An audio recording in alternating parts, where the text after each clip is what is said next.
Are you brand new to Wargaming and confused about how player activation works in games? Well, today I'm going through the next part of my series, The Absolute Beginner's Guide to Wargaming, and I'll be answering just that question. But first, we need to understand what we mean by player activation. So what do we mean? Well, it's simple.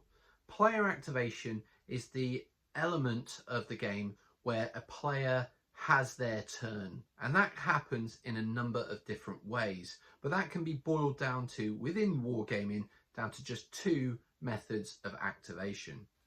So the first and most common mechanic in Wargaming and games for deciding which player goes and when they go is the I go, you go mechanic. Now this mechanic is quite simple.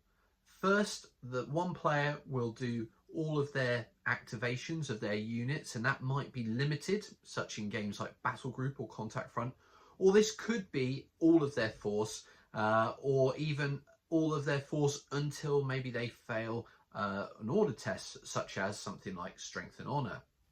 However, whatever happens within that player's turn, they generally do all of their activations first, and then the opponent does all of their activations, and thus the I go, you go mechanic. Now the second most common mechanic for deciding which player goes next is the random activation.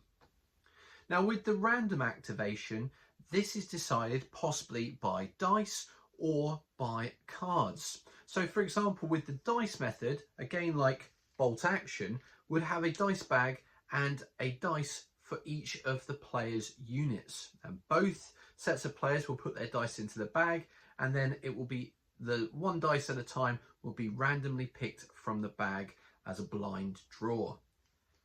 Other games use cards to activate randomly, such as Dead Man's Hand or Sharp Practice. Both these games have a deck of cards, which a card is turned over one at a time, and the card relates to a unit or figure that is then activated. And thus the randomness of the activation. So it's not always my units and then your units, but it might be one of mine and then two of yours, or three of yours, or none of yours, and maybe it's more of mine. And that adds a real tension to the game. So those are the two most common activation mechanics.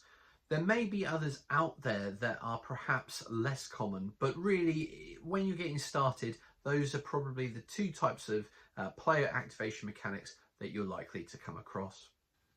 Now recently I've been playing a lot of games and doing battle reports on the channel, and it's been a while since I've done a hobby update. Now if you're curious about what I've been up to and what projects I've got coming up, then check out my video on Sunday where I will be doing a hobby update and letting you know what's to come on the channel. So until then, take care, stay safe, and we'll see you soon.